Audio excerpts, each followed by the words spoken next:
Zoinks! The Mayhem Mobile's at it again this week on the Hapless Heroes.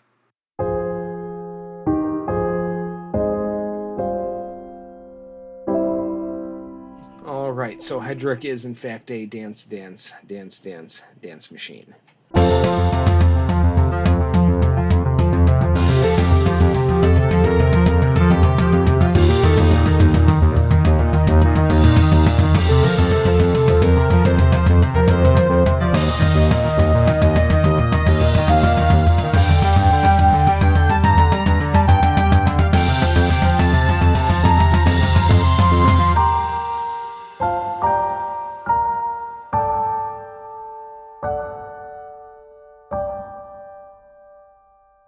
Hello and welcome to the Hapless Heroes podcast. My name is Dave, and I will be your host and Dungeon Master for this evening. So we're going to start our evening, as we start just about all of our others, with our introductions, because, why screw with a perfectly good formula? So, to my, we'll call it my right, we have Francesco as Tabi Assermat. Let's do this. To his right, we have John as Basha. I think one of them is stuck under our wheels. And to his right, we have Phil as Hedrick the Entertainer. Yeah, these boys will do just fine. As we last left off, our crew of interns was riding off into the sunset. Well, maybe not really a sunset, more like into the road that was leading up to the tower that they were, heading towards anyway. I mean, more specifically, riding over things. Yes. Yeah. And we're here again. Yes. Hedrick is actually still riding on top of this thing. Yeah, he was born to stand atop this vehicle. He's just living in the moment. Yes. So, there's still a little ways in between you and the tower. You probably have a couple of minutes of driving. Basha is firing the a heavy crossbow at pretty much any enemy he can see. Yes, and as this is a target-rich environment, you don't even really have to roll. Just assume that anything you shoot in any reasonable direction is going to hit something. I'm gonna shout from the driver's seat. Hedrick, you might want to hold on to something. I'm about to kick this thing into high gear.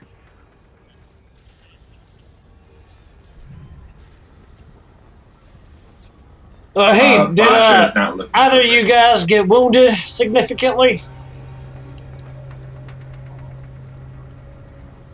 All right, Tommy, I'm coming in.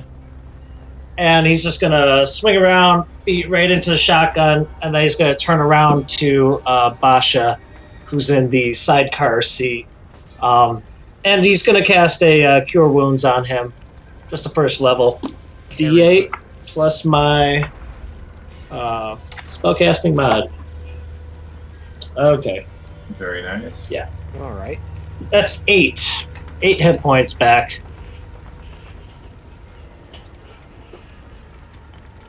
But we've only got a couple of minutes, though, right? It's not going to take you that long to get there. Good.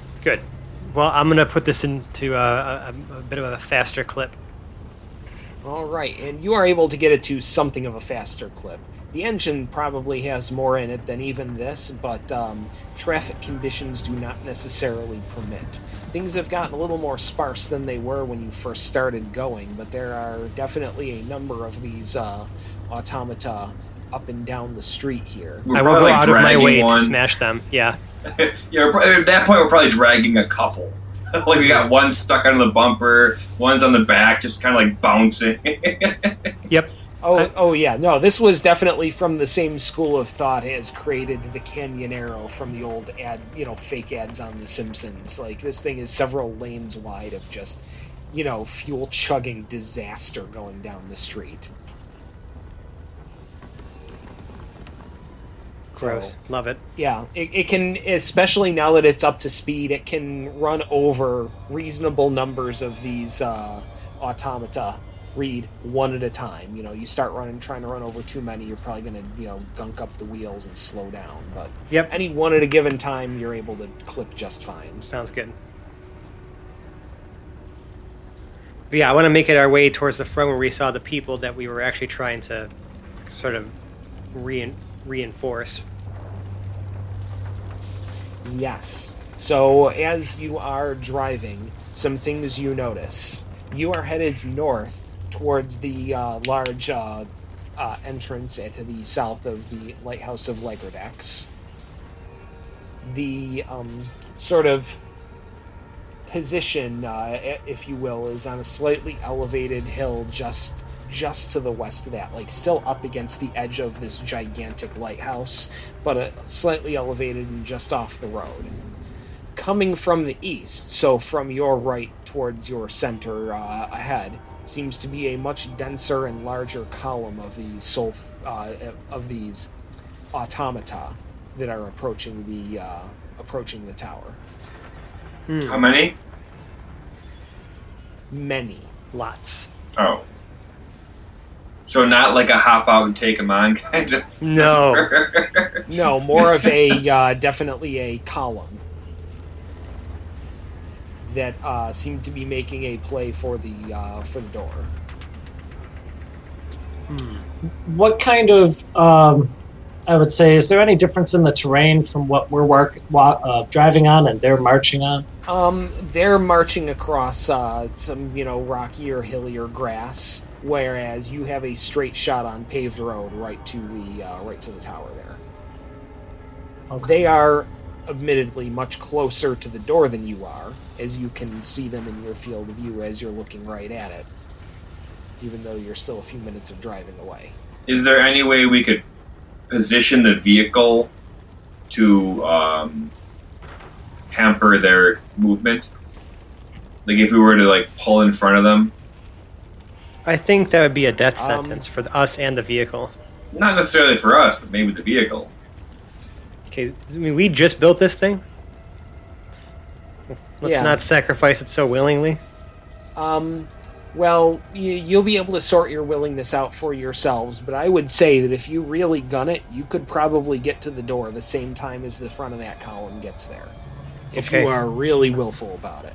Well, I will it so. All right. So, So you're looking to fire this thing up, and I would say I want to make this just a basic dexterity check to make sure that you're not getting into too many accidents with these automata. I can do that. I'm okay at those. Yeah, unless you got some kind of vehicle proficiency. Nope. So I'll just make it dex. Yeah, why not? Come on, baby. 11. 11. Yeah, I mean, there's a little bit of skidding. There's a couple of times when you're getting on two wheels, but you are approaching there, and it looks like you're gonna make it on time. Listen, my first time driving one of these things, okay?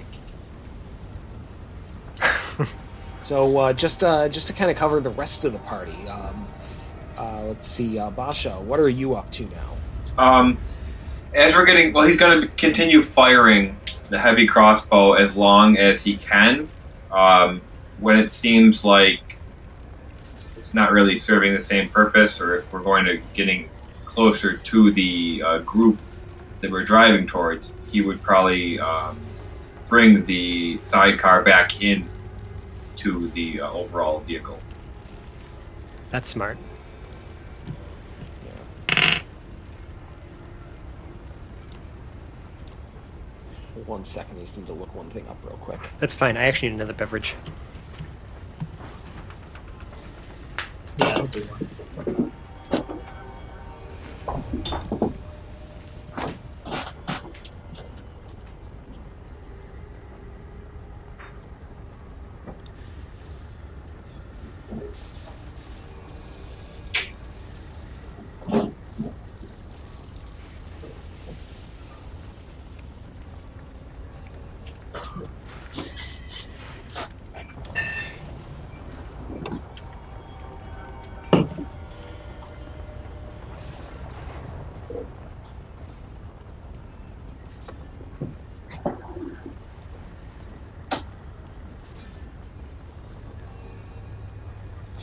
So about how far away are we from the column at this point? So I would say that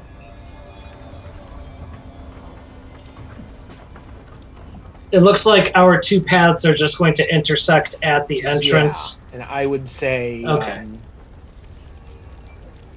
that we're going to put everything at about 100 yards away when we unpause it. Okay. So 300 feet. Cool. So just entering like a, essentially what would be combat grid. Okay. I'm back. No, as I was telling them, because Phil had just asked, we're gonna kind of when we unpause, we're gonna put the setting at about 100 yards, 300 feet, like just as we would be entering, like if we're borrowing Eve parlance, like just entering grid. Okay. Well, let's go. I'm ready. All right.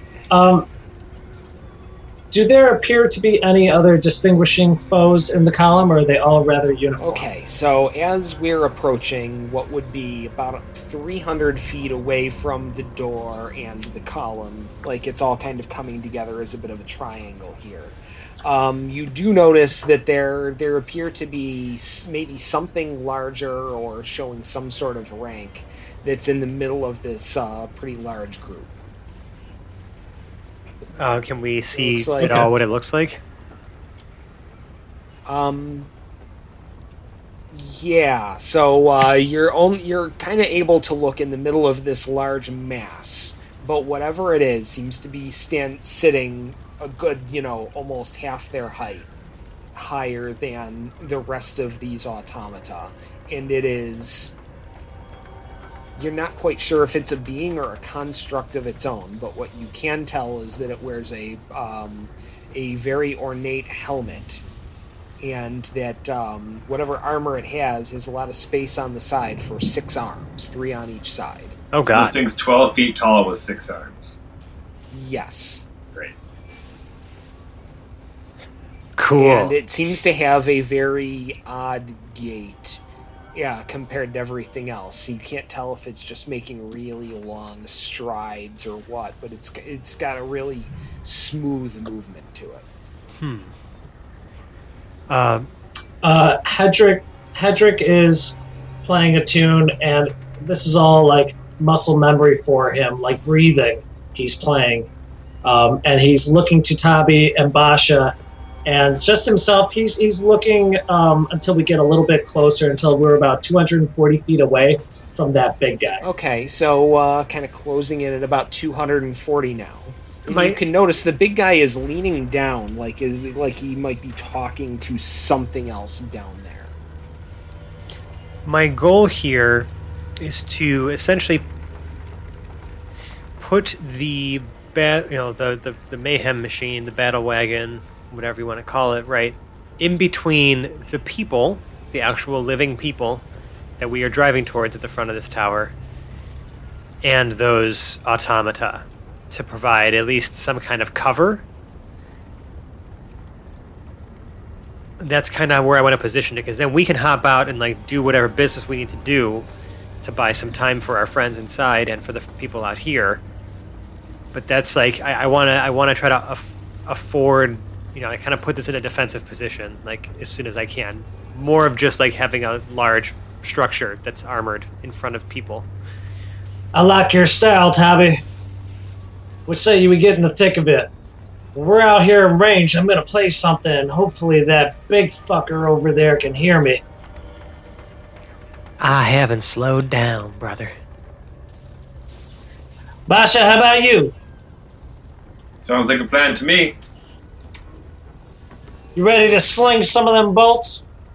He detaches the heavy crossbow from the whatever stock Mount. Mount position. 200 feet. All right, I am going to cast Enemies Abound at that big guy using my amplifier. The range is 120, so that gets me to 240. So anywhere between 240 and 200 is when he's really getting into us. I reach into the mind of that creature and force it to make an intelligence saving throw. It does say a creature automatically succeeds if it is immune to being frightened. Yes. So let's establish that first before we even read the rest of this thing.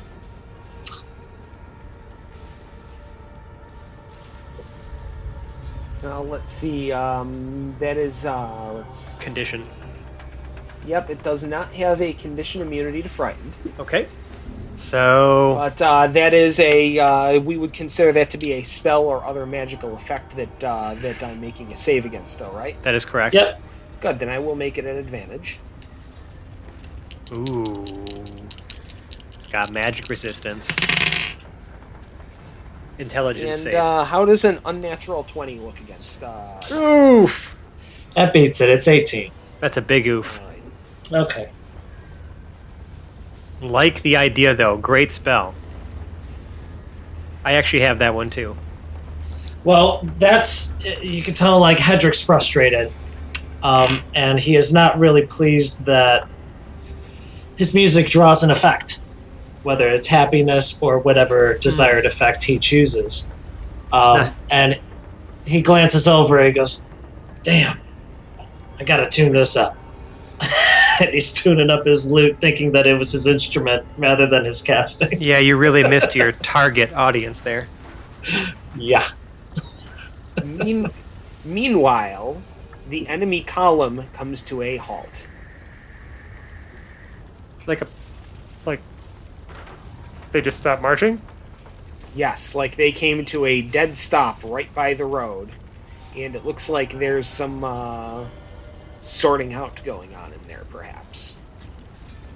I mean, I'm still going as fast as I can towards like a defensive position. I have not okay. deviated course. Basha saw the big thing talking downward, right? Yes. Can he roll an insight to see if he was talking lower than what's surrounding? Was he smaller than the talking? automata? Yeah, was he talking past what would be an 8-foot tall creature? Were they looking lower than that? That would be worth an insight to find out. Okay, yeah, good question.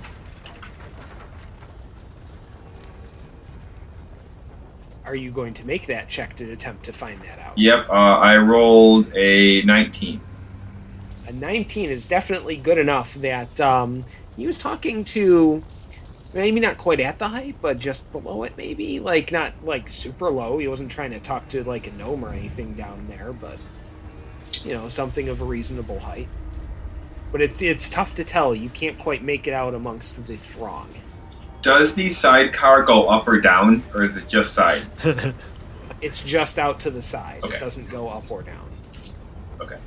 So your butt rides dirty, as it were, about 6 feet above the ground, since those wheels got a little bit of clearance. Plus, you know, you're sitting above that just a bit. Yeah. With this newfound insight, Basha would like to crawl himself. Well, I mean, he's acrobatic enough to get on top of the wagon. The moving wagon, okay. Yeah, I mean, everybody else has done it so far. That's true. You are the only one who hasn't. And he will get on, and he will try to spot a smaller creature among all these other 8-foot tall creatures. I feel like I hate to say it, but I think the first thing you're gonna have to do is see if you are surfing the fucking wagon or not when I'm going full speed. Yeah, you're about to, for the first time in your life, climb astride a moving vehicle. I will try. I feel like, we're going to have you make a dexterity saving throw. Oh, okay, a save. Yeah, we're going to call it a save. Okay, that's You're a 27. Yeah. Yeah, 27, yes, you absolutely stick to the top of this just fine, and you are not, for example, thrown from the roof. Only the natural sway of a drunken master. Right. So yes, Basha does stand astride this, and you have a good enough base to... You are looking to specifically perceive something? Yeah, something, a creature smaller than the rest inside the phalanx. Okay, yeah, I will give you this one opportunity to make a perception check against that to see if you can see it. Oh, nope, that's just a 7. Yeah, that's not really going to do it, but it's just not easy to see in there or whatever it is. For those of you listening at home, Fran is pretending to drive the vehicle currently. Okay, so what's going on as we get back to Tabi is right now, let's say there is the gate, which is ahead of you. It is maybe about 50 feet or so ahead of you. To the left of the gate, maybe 100 feet from where you are, is the position. If you were to look on directly opposite of that, so that position would be at your 10:30, 11 o'clock. So let's see, 6, 5, about between 4 and 5 o'clock off to your your back right there would be the approaching column, which has now restarted with you directly in between the position and them. Okay. Now, I see a lot of pantomime, but that doesn't make the best of radio. So how about you describe to our audience what you have going on? Well, I'm swerving off to then. I mean, trying to place ourselves between the column and the people. If you were to stop now, right where you are, you would be directly at that center point, in between the two. Then I slam the brakes, baby. Consider dem brakes slammed. When Tabi slams on the brakes, Basha will slide off the roof as we're approaching, and immediately duck below the battle wagon to start firing the crossbow from underneath the wagon. Okay, so what you're looking to do here is something of a planned maneuver as this thing is coming to an unannounced full brake stop. So, I would like an acrobatics check to make sure that you are able to successfully do this. Oh, hold on! I might have something that can help me do this. Okay, whatever you got to help yourself. Okay. I'm just here to make sure that the rules of physics still apply. In either case, I can use slow fall to hit the ground right next to the van and reduce any damage From taken falling? by five times my monk level. 5 times 13 is 65. So is it going to be more than 65 damage? You know that I cannot tell you that before you decide to pull the trigger on that spell. All right. Well, I will do acrobatics first. And then if there's any damage. Acrobatics. Yeah, no, acrobatics is probably your best bang for your proverbial buck, is you don't have to spend too many spell slots. There's no spell slots. It's just a reaction. It's the monk slow fall thing. Yeah. Okay. Well, yeah, there's that too. Okay, so you're not burning key points on it. No, I wouldn't burn anything. Yeah. But it's a 22 acrobatics either case. Oh yeah, no, you're absolutely at a 22. You're pulling off whatever maneuver you want to describe to everybody. He literally just it appears like he almost fell, but he fell forward again because he's a drunken master, and it immediately just rolls to a stop as the vehicle stops in front of these people who we still haven't really determined who they are or what they're doing here, and he's underneath the vehicle firing at the enemy. Well, they're 100 feet away. Yeah, so, 100 feet is enough to see that sick move, though. Yes, it is. Before he even fires, though, he's looking for little feet in between all of the big feet. Can't quite get little feet just yet. Okay. So Dude, let's been on DVD for years. Yeah. So yeah. So So, You're welcome. Happy Feet? Yeah, What are you it talking was about? Happy Feet, not Little Feet.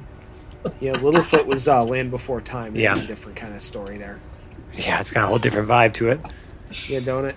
But anyway, so we've covered what Basha has just done. We covered what Tabi just did. But how about Hedrick? What are you up to at this exact moment before we set the scene? I mean, he wasn't going to upstage Basha. He saw what he was doing out of that sidecar, so he was marveling at the intern's experience and maneuver. But he himself just slings himself back right up on top of the mayhem machine. The mystery machine. I almost said I it. knew it was gonna happen. You know, the problem was I kept saying... It's because I introed this episode with Zoinks, isn't it? No, it's because I used to call it the Mayhem Mobile. Or Mobile, right? And the mystery machine thing is cooler. So Mayhem Machine. But I always think mystery now. That's the first thing that wants to come out. That's amazing. I love that. Yeah, I'm pretty sure it was a wagon. Yeah. Well, that's the Battle Wagon. Or the murder wagon. AKA the Mayhem Machine. Yeah. AKA the Murder Mobile. I'll never get it right. Bad things, man. Bad things. No, he wants to address his people. You know, the defending force that is out there. He wants to reassure them, like, Skid right in front. Stand tall, folks. Heroes are here. doing work inside, and me and these interns are gonna help you out here. I imagine it's like almost like coming through like a megaphone because you're like speaking through the amplifier, right? Oh yeah. I'm sure I actually it has charges, but I think that only counts when it's for like a spell. Mm-hmm. But I think it's fun that, like, you know, it does get to help, like, the average person can hear me easier from further away. It just gives me an excuse to find a megaphone effect to put on your voice briefly. All right, everyone. We're looking at a column of these bastards. And you're just gonna give them the obvious fact and then not give them any sort of inspiration after that. You're just like, yeah, we're looking at a pretty terrible situation, everybody. Don't worry, we'll have you out here in a jiffy. It's like this pregnant pause before he thinks of something assuring to say. Oh, I love it. Underneath the wagon, Basha continues to rack off bolts.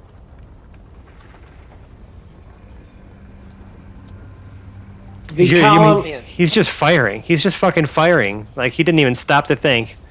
Right. Yes, and the pregnant pause that exists after all of that, even longer than the one that was in the middle of Hedrick's very, very inspirational speech, is punctuated solely by the firing of this heavy crossbow that goes plink, crank, crank, crank, crank, crank, crank, crank, plink, crank, crank, crank, crank, crank, and so on for a good 20 seconds, after which the front of the column opens and two distinctly non-automata step out. One that appears to be either made entirely out of or clad entirely in metal, with the lower body of a giant serpent and the upper body of... It's really androgynous, whether it's a man or a woman. It's very slender, a breastplate that doesn't really give any indication one way or the other. 6 arms. Snake people! Yes. And what could possibly be long flowing hair under a giant samurai-looking helmet. Is this the thing with the 6 arms? This is the thing with the 6 arms. Which, by the way, there is a very disturbingly large sword in each one of them. And, I'm sorry, you said there's 2 of these? No, there's just one of them. Next to that very large thing, which looks like... if you're following along at home, a Merilith from the monster manual. I'm going to look that up right now. Except entirely metal. Oh, it's the smaller snake person. Well, it would be smaller, except that I've decided it's scaled up appropriately. Why, folks? Because he's the fucking DM. Wait, are they both that? No, they are not both. Oh, okay. The large one is that. Okay, yep, I got that. The small one appears to be a hooded, robed humanoid of normal size, but appears to be all in black right down to the ground, and you can't tell any other distinguishing features about them. Well, Bosch is going for the headshot. It's business time. Yeah, I'm going to use this pregnant pause moment to use a bonus action to resummon my Shadow Blade, which has disappeared, but I'm going to cast that at 3rd level this time. And Okay. I'd say it's been 10 minutes, so any unused inspiration has gone out. Mm-hmm. So Hedrick would like to take a moment just to inspire his boys. How many moments do we have here, though? You don't have a whole lot. So if I could only get one or the other, I think he would inspire Basha. All right. So consider Basha inspired. And the two of these figures continue to, one slither, the other possibly stride, although it definitely has a bit of a gliding quality to it as well. Very, ominous hooded figure kind of way. Are they heading towards us? Yes, they're headed straight for you. All right, well, I'm going to stand, weapon ready, and going to try to just, pounce as soon as the opportunity presents itself. Hopefully Basha can kick things off and I can get in behind him. All right. So right after that, a voice comes up from what appears to be the smaller of the two. Okay. Oh, so heroic of all of you. It's disgusting, really. But I do appreciate it. See, my consigliere here, he really wanted to go after that encampment over there, and I told him, no, there's no need, they're insignificant. Then here, of course, you come barreling down the way to intersperse yourself in between us and them. Delightfully quaint. Thought that heroism sort of thing was, dead. Suppose we can see to it. You win the bet, Michel. If you want to go destroy them, obviously they're worth protecting. They must have something of value. To dispose of him, let's dispose of whatever this rabble is, and then go take care of them. I have things to do in the academy. Oh, shit. She referred to the other one as Michelle, Michel. with a M or an N? M, like is in Mike. Mike, okay, Michelle.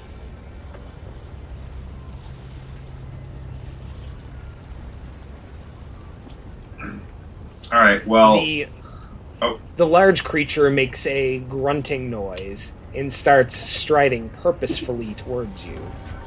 He is about 100 feet away, while the hooded and robed figure turns to rejoin the column. Basha, let's go. And Basha will drop his heavy crossbow. Well, shit. See, he wanted to take a shot at the hooded thing. Yeah, he's getting out of here. Yeah. I think that's a veiled. I think that's a veiled attempt at saying that's a problem for another group of people. I know, and I'm very sorry if any audience hears me monologuing about this part. It's very heavy-handed on my part. I wish I had more subtlety, but I don't have it in me right now, so I'm just going to make, really heavy-handed plot adjustments on the fly, and you, dear listener, get to deal with it. Hey!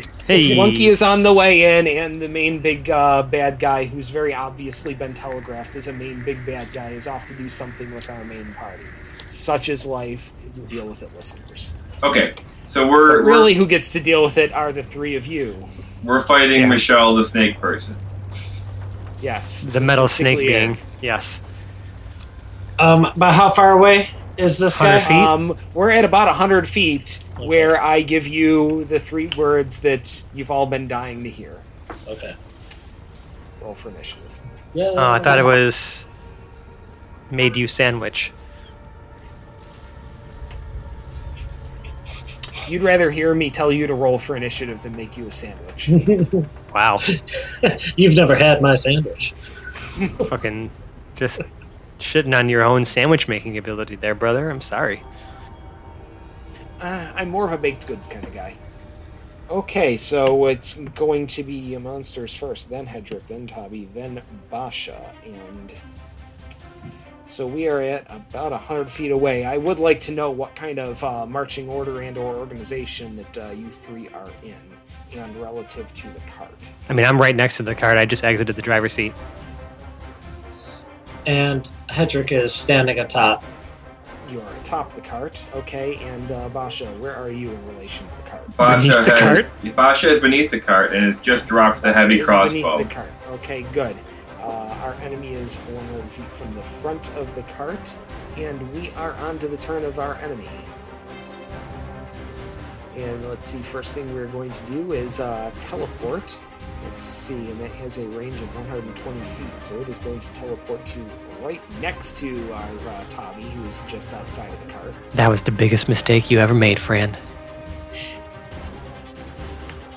Alright, and we get to multi-attacks. We've got 6 attacks. I don't like that, but okay. Yeah, you might not really enjoy that part.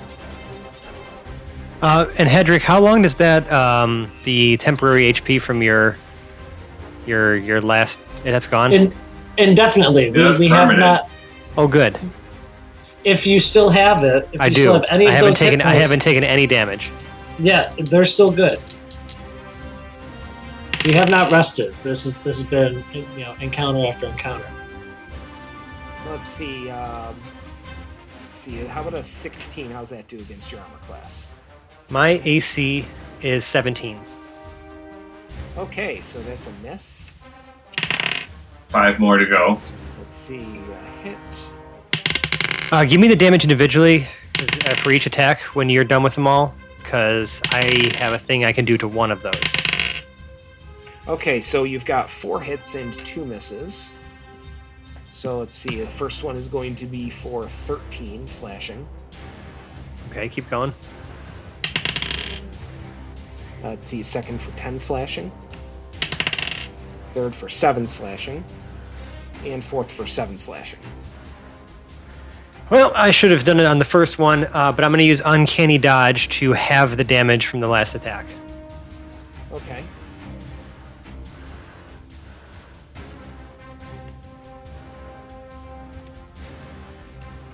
And it is going to also make 1 attack with its tail, which misses. And let's see, so that is, that has done all that it can for this turn. Okay, like I said, that was the biggest mistake it's ever made. But I mean, Knight's still young. Time to make plenty bigger mistakes. Alright, so we are now on to Hedrick's turn. Hedrick sees that this thing has just vanished and then appeared right next to his buddy Tabi and laid into him with 6 attacks. He's not happy. He's ready to perform. He wants to jump down. If he can, get next to the creature and get it distracted. Pull its attention. So, going from atop wherever he is, it's opposite side Tabi. And he's going to first cast a Vicious Mockery. Haha, yes. So, at 11th level, which now we're 13, it is 3d4 psychic damage, and you have to make a Wisdom saving throw. Okay, since that's from a spell or other magical effect, I will do so at advantage.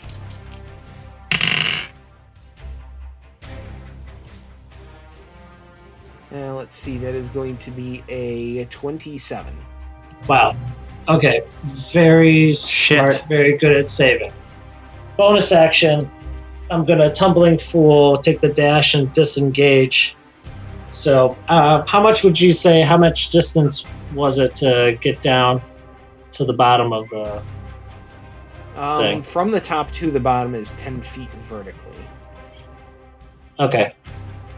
So, the dash speed gives me an extra 30, so I had 50 feet of movement to disengage. Tumbling fool, I'm just basically going to try to insult it. And as soon as the words start to come out of his mouth, he looks up at this thing and it's just like, "Ugh!"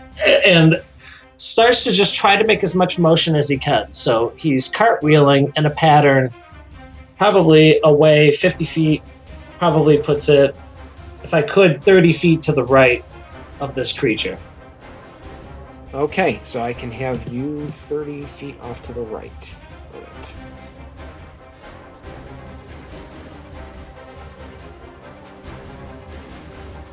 Alright, is anything else going on your turn there, Hedrick?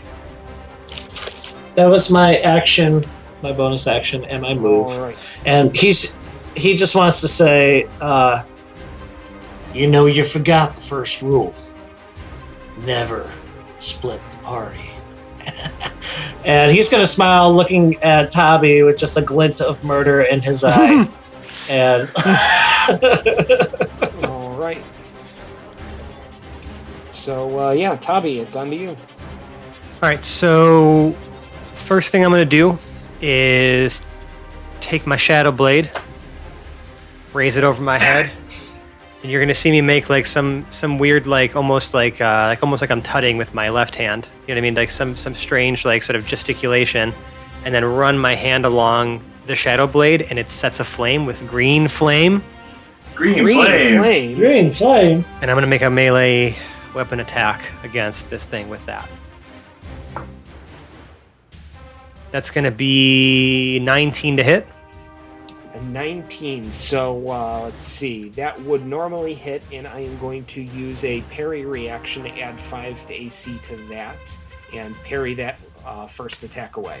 Okay, and then I will use my cunning action as a bonus action to disengage. What I'm going to do is I'm actually going to just hop back, roll over the hood of the car, and then crouch down on the opposite side of the murder mobile murder Okay. machine. I have you on the other side of the battle wagon. Yep. All right. So, yeah, Basha, we're on to you. You are underneath the battle wagon. I have a question. I've never tried this before. How does a disarm work? That's a good question. I've never had to adjudicate how a disarm works. So, yeah, it's going to be a learning experience for us all. Does that count as an attack, or does that count as an I think it's action? part of an attack. Hold on.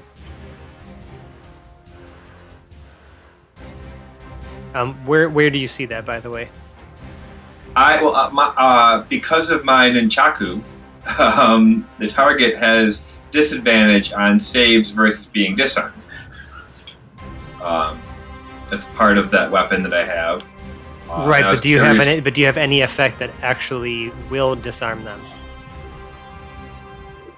Disarming attack is actually like a maneuver that fighters get, for example. But unless you have something that specifically allows you to disarm a creature, there's no general rules for disarming in 5th edition.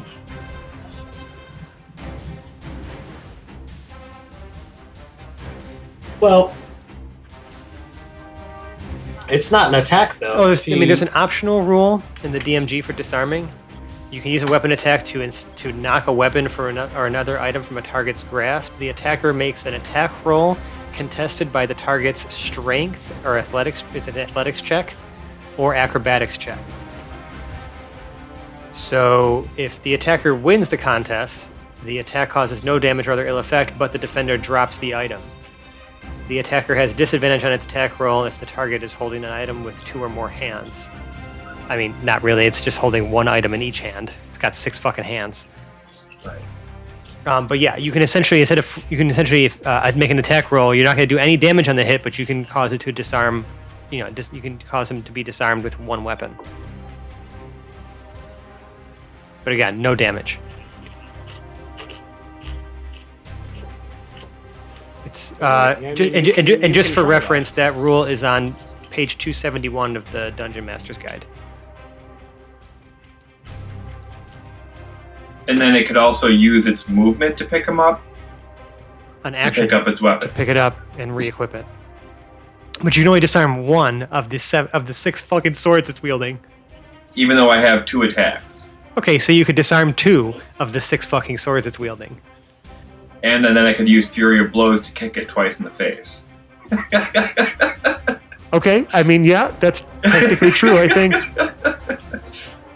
Dave, are you going to allow this? Basha to roll out from under the van, try to knock 2 swords out of his hand, kick it twice, and then use the drunken technique to disengage. That's what I would like to do. Okay, so on both of those, you're going to be making an attack throw against my strength save. Either Yes. no, not save. Either acrobatics or athletics check is what it's being contested by. Okay. Which, if the monster's stat sheet has no additional skill value for either one of those, then it's just straight strength or dexterity. All right. I mean, I still like my odds on this one. Dave, you do have disadvantage on those saves. So but you have to roll still. You have to roll, and then each roll is being contested by those checks. So, give an attack roll with 1, we get the result for 1, and then we do the other. So my attack rolls a 14 for the first one.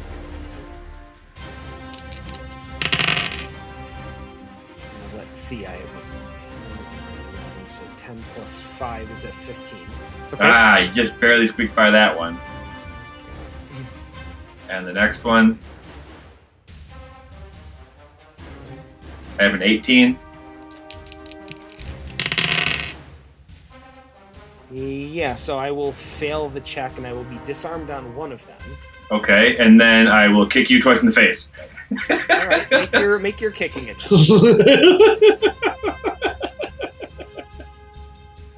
The first one is a 26. That will. And it burned its reaction on parrying my attack, so. And the second one... Oh no, I have something called reactive. Can take 1 reaction on every turn in a combat. Fuck. Oh, Jesus. And then I got a 27. Yeah, let's see. So it was a 26 and a 27, you said? Yeah. All right. I will decline to parry either of those. And that's a total of 12 damage. And then I will disengage. A total of 12. Now, is that considered magical or non-magical damage? That is considered a kick to the face. Yeah, but at a certain level... not You get a magical. magical kick to Well, the hold on. face. At a certain level, monks' attacks become magical. I don't think I'm at that level. Let me check. Check. It should be a part of your class features. I think you are. It is called Key Empowered Strikes. Starting at 6th level, your unarmed strikes count as magical for the purpose of overcoming resistance and immunity to non-magical attacks and damage. Yep. You got that literally at 6th level just being a monk. Cool. And I will also make one of those kicks to the face a stunning strike. Which does what? No, wait. Does a kick to the face count as a melee attack? Actually, yes, but I don't think you can modify one of those because that's part of flurry of blows. Ah, I see. Yes. Okay, well, I'll save that for later then. Yeah. Okay, so it takes the full 13 damage. And I will use my drunken technique to disengage and add 10 feet to my move. And I will be on the back side of the battle wagon now. Oh, now we're giving this dude, he has to go in one of 3 directions to attack us. Alright, so where are you again now? I'm sorry, I need to have that written down.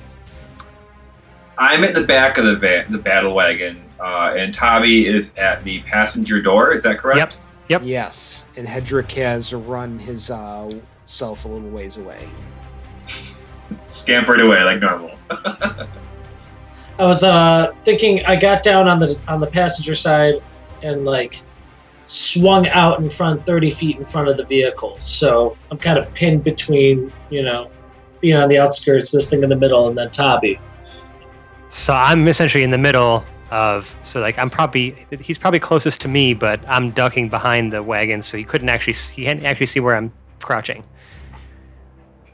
I didn't hide or anything like that, so it's not like I'm making any active attempt to hide, because I did that to disengage instead, but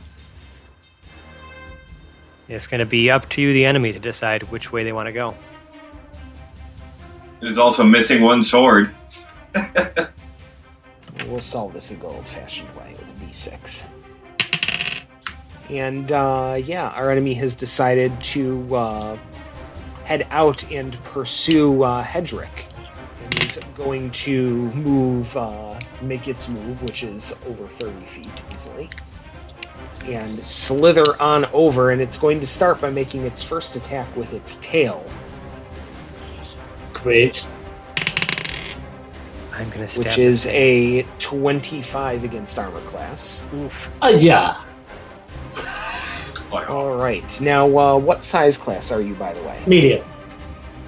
You are medium. Okay, good. So first I need to roll out my 2d10 plus 4 bludgeoning. And that is going to be a 15 bludgeoning damage. And you are grappled. Oh, shnikes. Grab the tail. Yeah, Yes. that's not good. Jeepers. Well, jeepers, gee willikers. So now the other 5 sword attacks are coming against you. Hey, it's only 5, right? Well, I can still punch him after. Shush. Its multi-attack maybe only applies to swords, okay?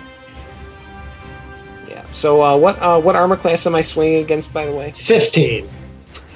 Oof. So 4 hits and a crit. Ah! Oh. Whoa. Yeah. Okay, here's where I come in to try to do as much damage in one turn as I absolutely possibly can. I left you hanging this last time. I disengaged because I didn't get my vicious mockery off, but I should have set a reaction to run away if you disengaged. So we have 7, 8, 7, 11 for slashing damage. All right. And then, let's see, 8 plus 16. 24. Yeah, let's see. So it's 24, 25, 26, 7. So 28 on the crit. Huh. So some nasty Turbo Ginsu action, plus you are grappled. Got you. I have to use the calculator because I am not gonna get this. I'm not dead, but But I'm you're hurting. you took some hits. whew, oh my! And that was on top of the 15. So, right? You said it was. He said 7, 8, 7, 11. Yeah. Yeah, a 7 and 8, a 7 and 11. So, that 15 plus 18. plus 18 plus 30. Okay. Ow. 24. So 28. Yeah. Yeah, 28. is on the- I have 61. So, So you're no, You're alive. That's the total. That's the total that he dealt to me. My hit points are not at 61. Well, not anymore. Then. No, not anymore. 61 damage. Jesus. That is frightening. Yeah. There go my temp HP. And Hedrick is just he's got that eerie look on his face. After getting, licked, slashed so many times, he's stuck in this tail while this thing just slices him up. He's still kind of got an eerie grin on his face, and he's just protecting his loot as he's just taking all these hits. Ouchies. And in the background, you can see the column sort of just advancing towards the door of the tower, not going for the group on the other side of you, and ignoring you guys now. They've set off on their way. And that would be, let's see, that's my attack action, all of my movement, anything else I got going on. So that is the end of the enemy turn, and we are back to Hedrick for your rebuttal to this very powerful statement here. Very powerful indeed. Make a statement back. He's gonna cast. Jeez, I don't even. I feel like you have to make that check to get out of a grapple, Mm-hmm. and instead, he's. I think he's going back to his good old.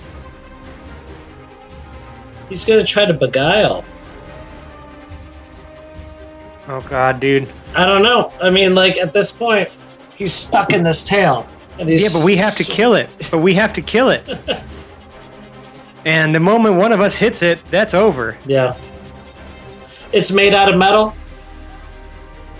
As far as you can tell, yes. There is no non-metal spot that you can see. All right. He's gonna have to get out of this creature, I think, because I mean he can cast his vicious mockery, and it can make that save again. That's like the damage that he's going to be able to deal with this thing. So like, he's going to try to start like singing this song out to this creature if he can make the save. All right. So what are you trying to make? 18. Oh, what's that? That's the vicious. Or, Vicious mockery. It has What's a vicious? What? mockery? Yeah. What? Sorry, What I've got a save does it have to against make? 18. Oh, I'm sorry. Wisdom. It's wisdom. All right. We'll make our wisdom advantage. Yeah, let's see, a 17, 20, so 25. Fuck. It definitely saves. I'm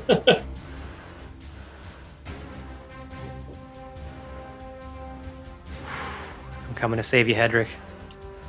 Yeah.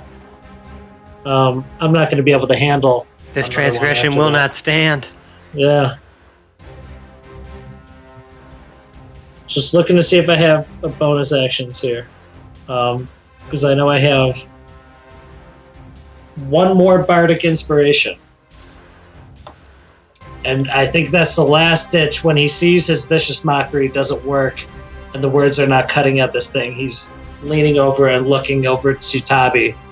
And he's going to try to say some... Tabi! You gotta help your hero buddy out, man. I'm coming, Hedrick. I'm coming. So that's it. I don't think I can move. Yeah. Okay, so that's the end of Hedrick's turn, and we are on to Tavi's turn. I'm going right up to this thing, to Michelle, All right. and I'm swinging again with the Shadow Blade, which now gives me sneak attack as he's engaged with my boy. Yes. I don't have advantage, but I am inspired.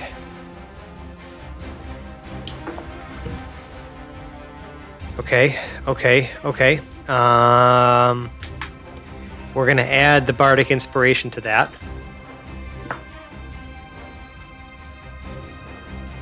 Okay, math. 26. Yeah, 26 definitely does the job. Okay, I wasn't about to let him parry that. Yeah. No, that would be outside of parry range anyway. And let's see. Sneak attack is 7d6 on top of the 3d8 psychic. 76. Just gonna roll them all at once.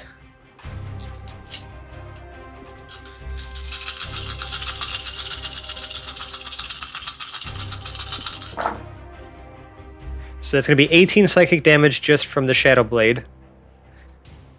And then another 33 sneak attack damage. Lots of low numbers on that sneak attack. Oh shit. I meant to also make that a green flame blade. Green flame Green blade. flame. That's a cantrip. Blade. And I'm going to tack on an additional 3d8 to that. of fire damage. Okay. Which is going to be 18 fire damage. Okay, so that's going to be 9 fire damage. Okay, so it has resistance to fire. What? The enemy howls out in pain and what appear to be more green souls or something. Green souls! Yes, come out of the rend that is inflicted upon its metal shell. And let's see, I did not use a bonus action. So I'm going to use my bonus action to... God, I really wish it gave you dodge instead of just dash, disengage, or hide.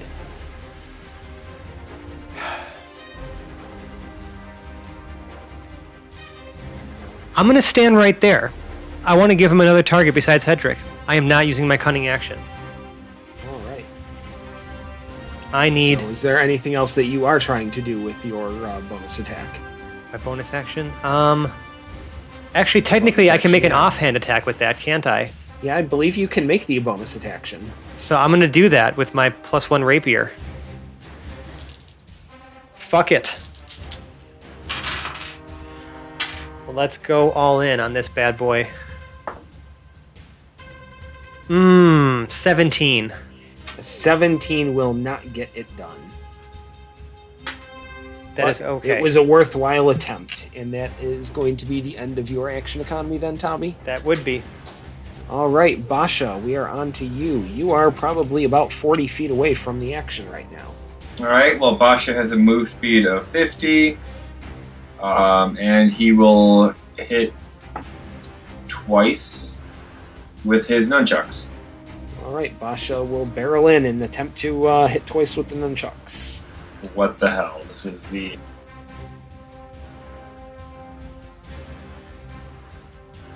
absolute worst possible time in the entire world for a nat 1. Yeah. Oh! I hate you, virtual dice. I hate you, virtual dice. You shouldn't have left your I dice just at wanna my make house, sure that I'm John. being preferably equanimous here. Oh, yeah, good. That's the result I want. Make a damage roll, please.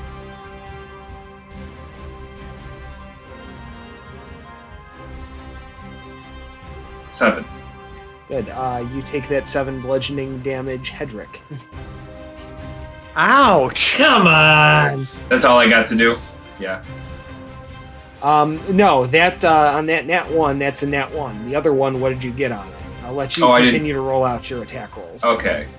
I didn't get. If it's going to be that punishing, I'm going to let you see the rest of them out. It's a 15. Yeah, 15 will not. I will do the flurry of blows again. Might as well. That's a 21.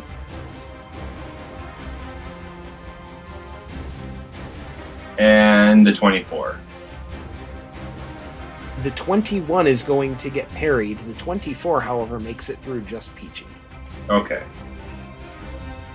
And that is a full 13 or 12 damage. Sorry. It does say they count as magical. Yes, it does say my kicks count as magical. And I will also stay nearby. Ooh. Target rich Not- environment for the enemy. What's he going to do with those 6 arms? Well, 5 right now.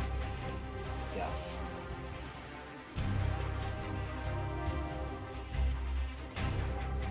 So our enemy will start the turn by discarding the mostly inert form of Hedrick, throwing him 15 feet over the top of and behind the folks here. Hedrick, take 1 bludgeoning damage as you are pitched over the top of them and hit the dirt. Watch, that was his last hit point. No. I'm at 33. Okay. All right. You have way more hit points than I. Like, just as an aside, we're definitely over an hour of recorded stuff. Do we mind just seeing this combat through? Let's go. Okay. Yeah, we'll just make it an extra juicy episode for. Let's go. Especially if we have to give people a waiting time. Yeah. Okay, sounds good. So then the enemy is going to start attacking, and it is going to make. Let's see. It's going to make 3 attacks at Tabi. Okay. With the swords. First one will definitely hit. Second one will almost certainly hit. And the third one, yeah, we're going to have 3 hits against your armor class there. What's the damage on each? Let's see. Start with the first. 8, yeah. 14 slashing. I'm going to use my reaction to uncanny dodge the 14 and turn that to a 7.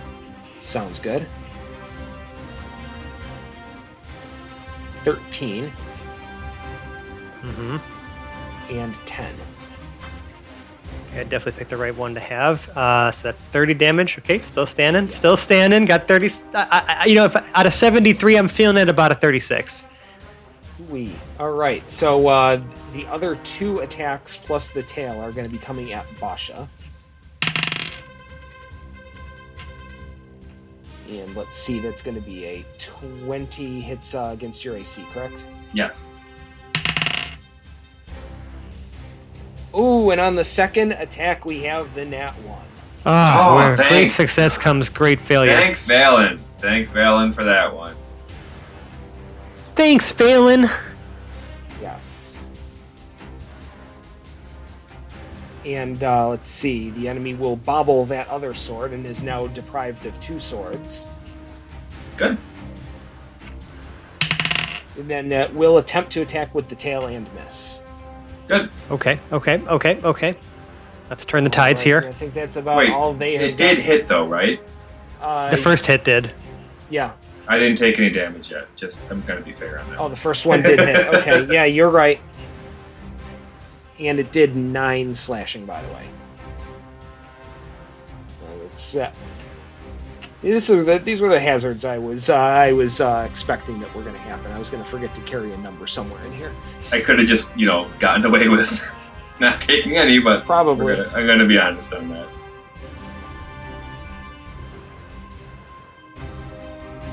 One second.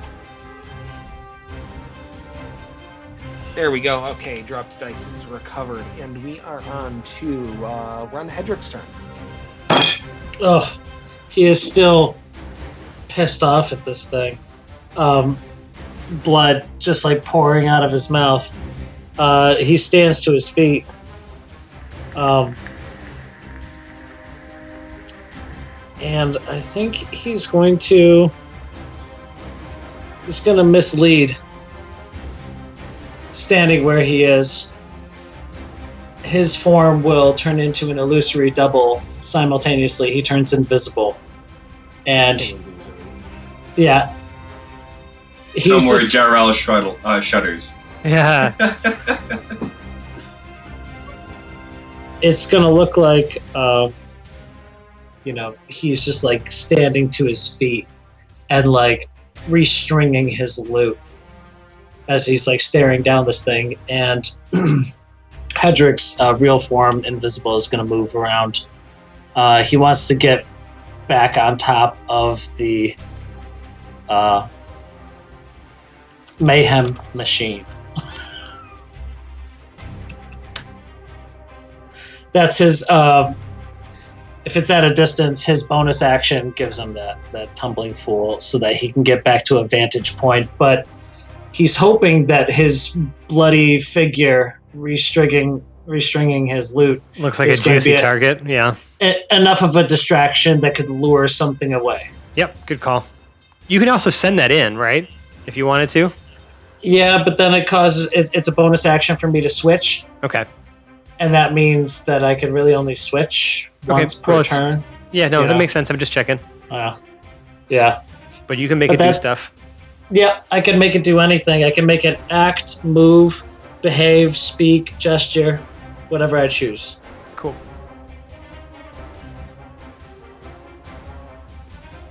He's got to lick his wounds a little bit. Yep. I'm ready. So far, this thing has just been saving against anything that I can do. Best I could do is remain hidden and work from behind the scenes. And you said you were invisible, correct? Yes. Okay, just good to know. No, that doesn't sound good. I just had to look something up in the player's handbook. Uh-huh. Okay, so anyway, let's see. So that is all of your turn there, Hedrick? Nothing else going on? Yep. I think that's movement, Yeah, that's all of it. action. Okay, that was just your movement and action. Okay. All right. Then we are on to Tabi. Great. I got an ally in 5 feet still. So we're going to go with another green flame blade on the shadow Green blade. flame? Blade. Come on. Come on. Yes. Yes. 28. All right. Yeah, 28 definitely hits.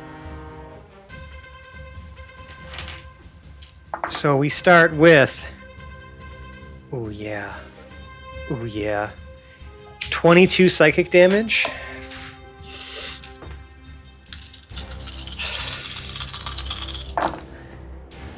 Tack on 33 sneak to that. And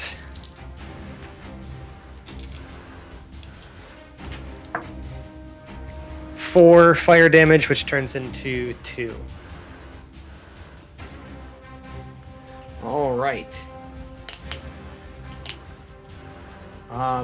Some DMs might say that this creature is bloodied, but as it contains no actual blood, I will say rivulets of green ichor drip down Green through the rends in the armor plating and/or exoskeleton casing, whatever outer shell that this thing has. Souls are streaming out freely, and it looks worse for wear. Do I have... Let's see, hold on. There's probably nothing close by to hide behind, right?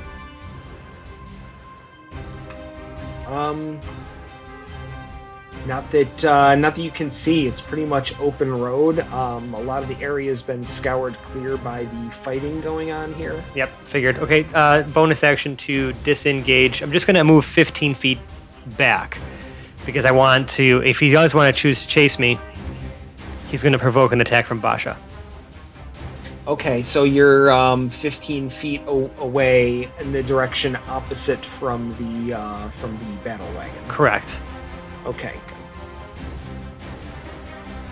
All right, so that is Tabi's turn with disengage all in it. So yeah, Basha, it's up to you. All right. Go all in. Yep, I'm going to try to hit with the nunchucks again. I have... Oh, that's a good one. That's a 29. I don't have crit on 19s, but that's 29. And the second is a 20. All right, so that 20 is going to get parried, but that 29 will make it through.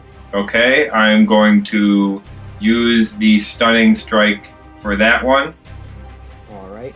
which means you have to make a Constitution save against a 17 or be stunned.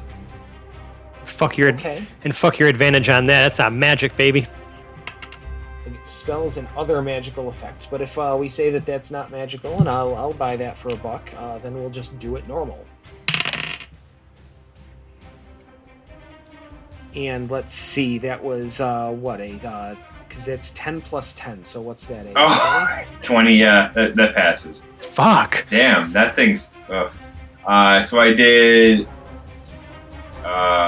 10 nunchaku damage. That's bludgeoning, right? And then you still got Yep. 1 unarmed attack.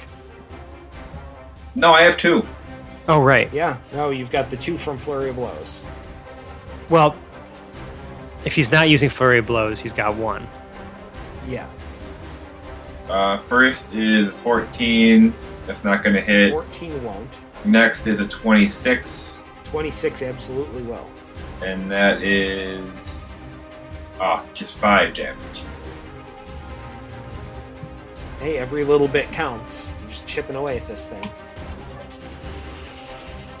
And Basha will stay there. Swaying around.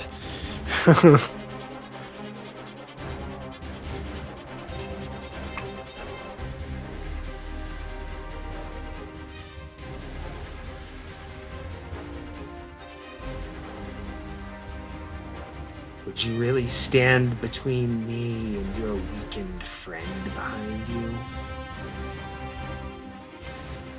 Basha says nothing and whips his nunchucks around really coolly. All right. The enemy will make attacks against Basha, since Basha is the one right in front here. Mm-hmm. And we'll start with just the first 2 attacks from the swords. Just It 2. is going to be, just the first 2. It's going to be, let's see, a 19 and an 18. 18 matches. They both hit, right? Yep. Yes, so they both hit. Shit, dude. So let's see, that's going to be 12 and 19 slashing damage there. Okay.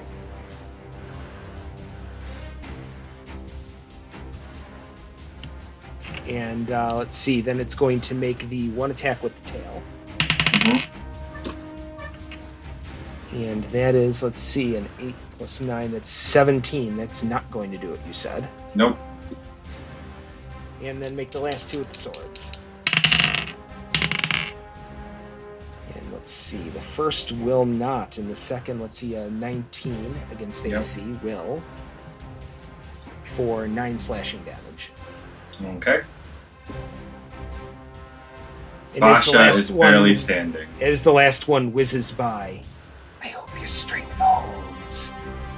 I know he's on the truck.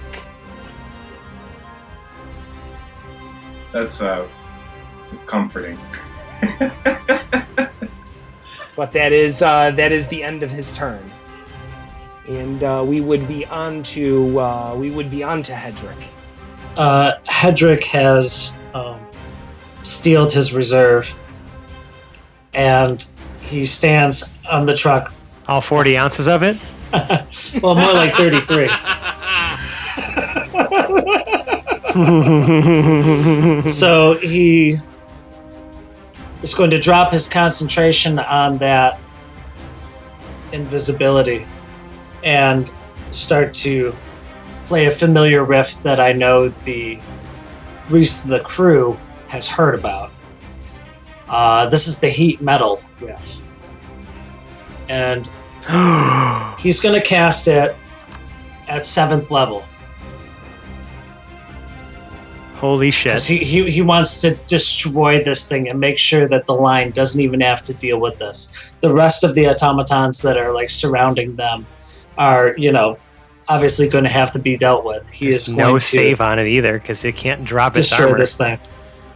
He wants to pick a particular point right on it. Now, if it's staring Basha right in the face, he's looking at like the back of its head.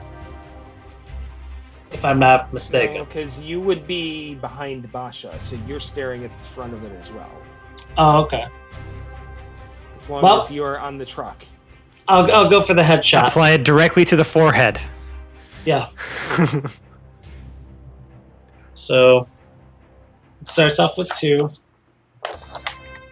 d8 fire damage, but I am casting it for 1d8 above each spell slot above second. So that's going to be 7. I love how broken heat metal is. It's so great. And we at least know that fire damage does half damage to this Yeah, thing. it doesn't Did nothing matter. to the I others. mean, it's still going to do a considerable amount when he's casting it at 7th fucking level. Oh, yeah. Cool. I got some good ones, guys. All right. 21, 29, plus 9, 38 38 fire damage. damage. So that turns to 19. Mm-hmm. Okay. And his bonus action is to going to start taunting it. Continue the tumbling fool routine and keep it distracted. You're just fucking backflipping all over the place. I'm trying to do like concentric circles in a wide arc, maintaining the distance that I'm at, but like moving now in an arc around to like circumvent where my allies are and where I am. All right, so Hedrick is in fact a dance machine. About to start a revolution up in here. He do his thing on the video screen. Oh, wait a sec. Well, all right, never mind. All right, so do you got anything else going on there, Hedrick? I believe I'm going to use that as my bonus action move. He is laughing as he does this. As he realizes in the chaos of the moment that maybe this is where he finally finds the thing he's been searching for, the thing that would make him famous throughout history, be it in song or in deed. Make a huge spectacle about this fight, especially when you're like fighting for your own life, and hopefully not come only out on top. that, like up until now, he didn't really play that role. He was with other members of the heroes, who were This is dealing your it out. moment. Yeah. Yeah, and this is it. All right. All right, so looks like we're on to you, Tommy. Okay. I have no one else to blow on these dice for me, so we're gonna go again. A green flame blade on the shadow Green blade. flame blade. Come on. Big hit. Big hit.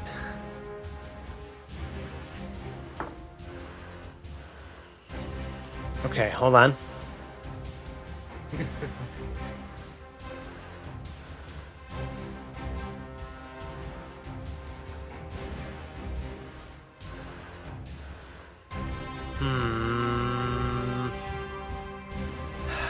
Unfortunately, that's a 19. Yeah, 19 is going to get parried. Really wish I had extra attacks, but I do not. I get 1. So my bonus action is to disengage again and return back to the 15 feet away that I was previously.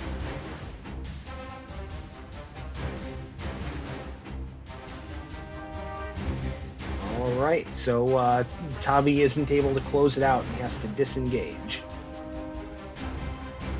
And Basha, we're on to you. He's really been struggling connecting with these nunchucks. First one is a 21. 21 is going to get parried. That's the one he's got, though, so keep going. Next one's a 15. Damn it. 15 won't. Just not hitting with these nunchucks. Then it's an 18 with the kick. And 18 matches. And he can't do shit about it. And a 21. And the Okay. 21, so those two will both get through. Kick. He's really good with the kicks to the face. That is a total of 16 damage applied directly to the face. And the enemy recoils. And then... Go ahead. Oh, is something else happening? No, nothing is happening. Go ahead. Continue Yeah, okay. to what you got going on. Disengaging. All right. To where are you disengaging? Back to the vehicle. All right. So the whole your whole move back to on top of, behind, next to. I was 40 feet from the vehicle, correct? Yeah. Disengage. The drunken technique adds 10. So I would be, because I was at the back of the vehicle. Let's put me in the middle of the vehicle. All right. 40 feet away. Okay.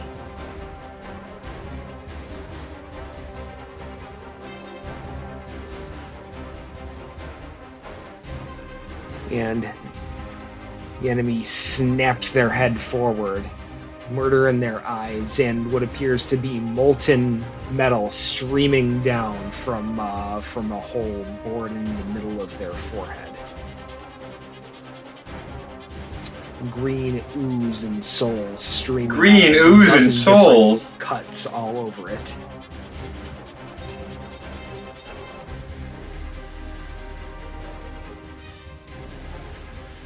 And lowers down to charge directly at the truck and Basha. Going for me? Yeah, as I'm not 100% sure where Hedrick is. And honestly, Hedrick was not the last one to get the shots in. Sure. Well, I think that, it has disadvantage on attack rolls and ability checks until the start of its next turn. From where is this? I'm sorry. The heat metal. It's a concentration that I'm holding on to a plate of its armor on its forehead that it's going to have to make attacks and ability checks on that turn at disadvantage.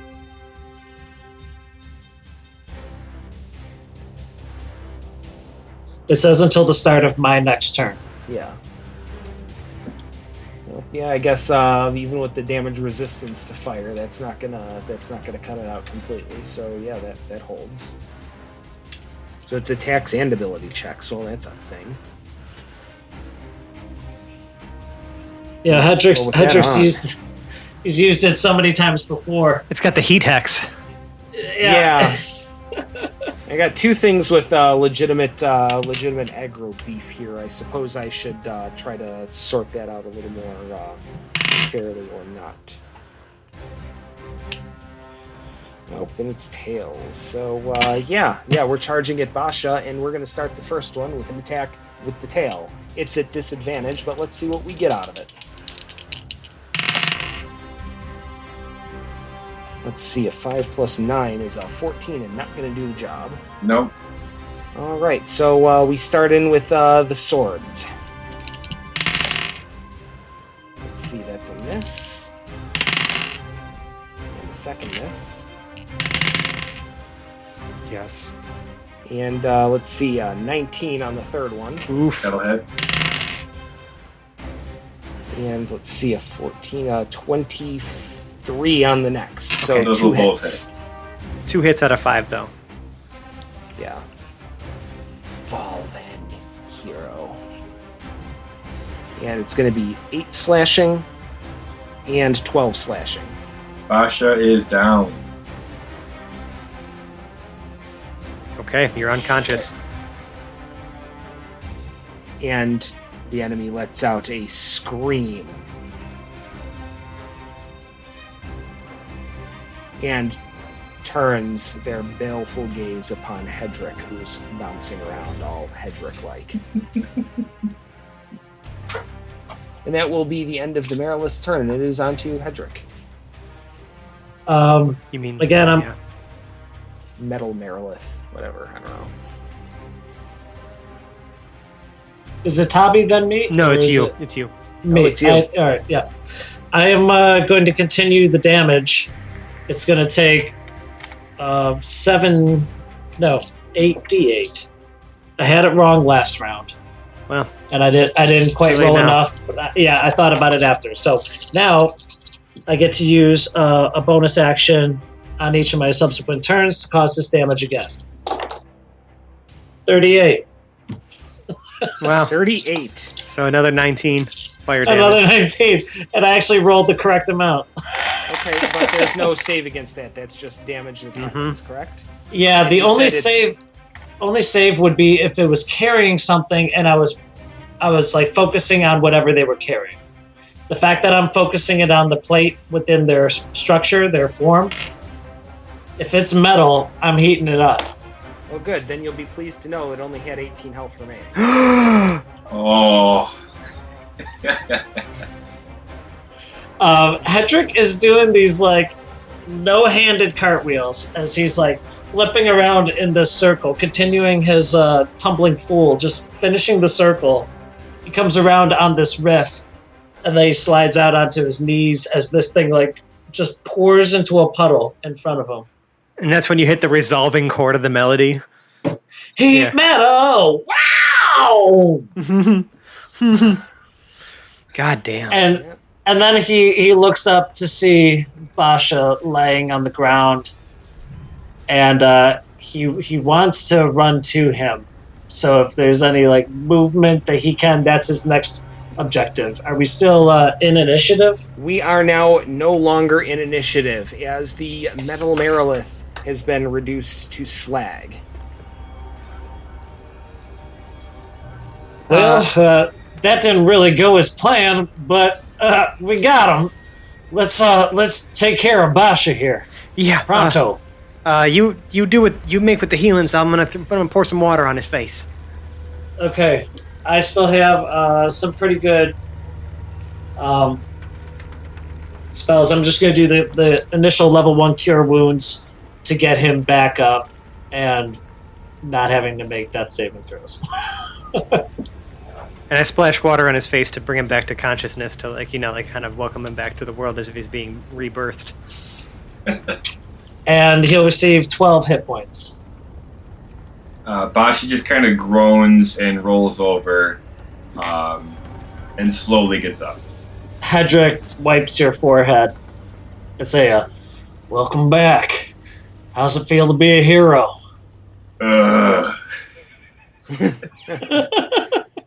And that's where we're going to call our episode.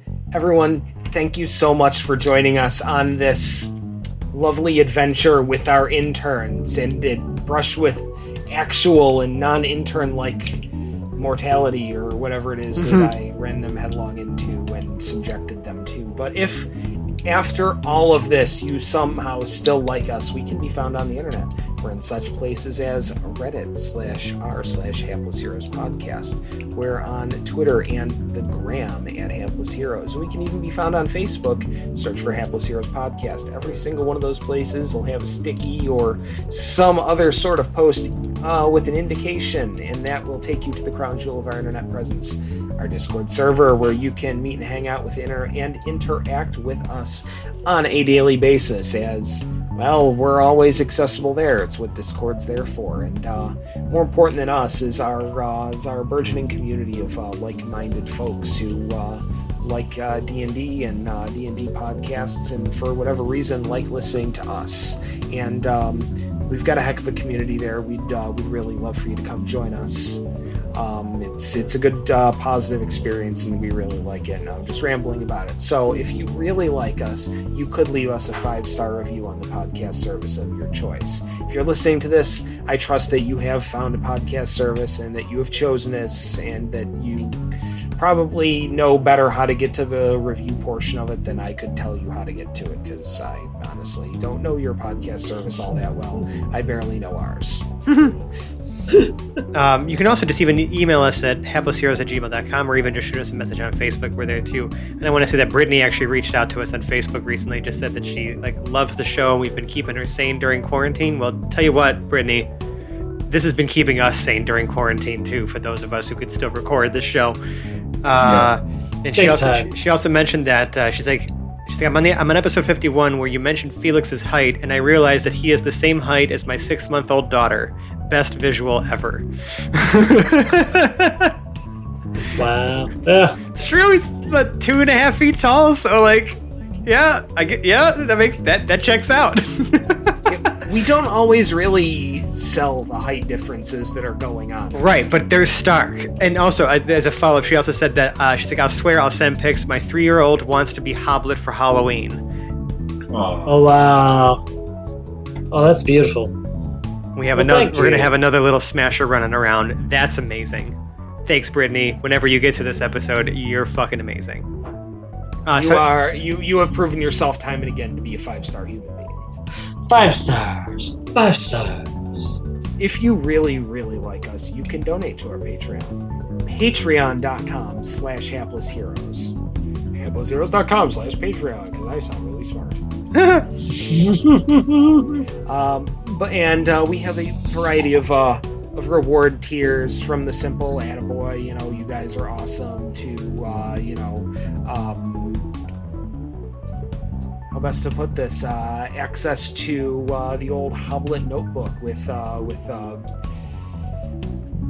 most wonderful and or disturbing notes on the early years of Telduria. Oh yeah, we also got bloopers. We got behind-the-scenes audio. We have like unrecorded episodes from the early days, or I'm sorry, unreleased episodes from the early days of just like non-canonical stuff. We got a whole bunch of different rewards in there. We've been hosting like patron game nights every so often on our Discord server, just like streaming Jackbox games or Tabletop Simulator or whatever everyone has at the current moment in time. Just having some fun, like, gathering their community and even just answering, like little impromptu Q&As. Like, it's great. We've been having a great time with that, and it's a great way for us to give back to the people who've helped us kind of keep the show afloat. It's wonderful. Wonderful. All of It you. is. And if you love us, really like us, Sally Field, and the whole deal, you need to create a special breed of otters that are the size of riding horses. And you need to teach them to accept only those of pure intention as their riders. And you will create an army of your giant otter riding brethren and march forth onto the world, spreading the good word of the Hapless Heroes podcast and your utterly fantastic army. And crushing the non-believers on your tummies.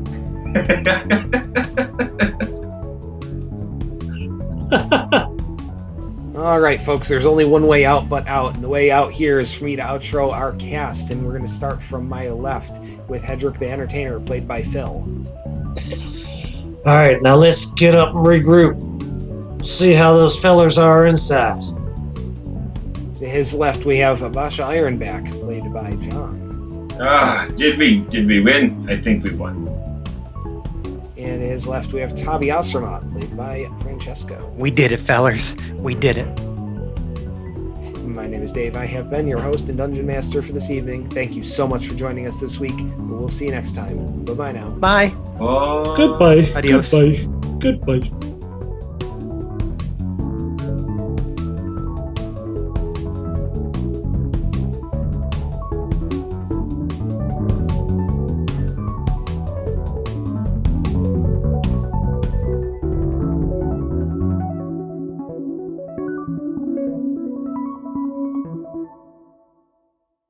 Minutes ago, a crack intern unit was probably going to get sent to prison for traffic crimes that they were about to commit. These boys, possibly men, promptly escaped from a maximum security stockade to the Telduria Underground. Today, still wanted by their own employers, they survived as fuck-ups attached to a larger unit of successful people. If you have a problem, if no one else is willing to help, and if you can tolerate their personalities, then maybe you too can get stuck with the Hapless Interns.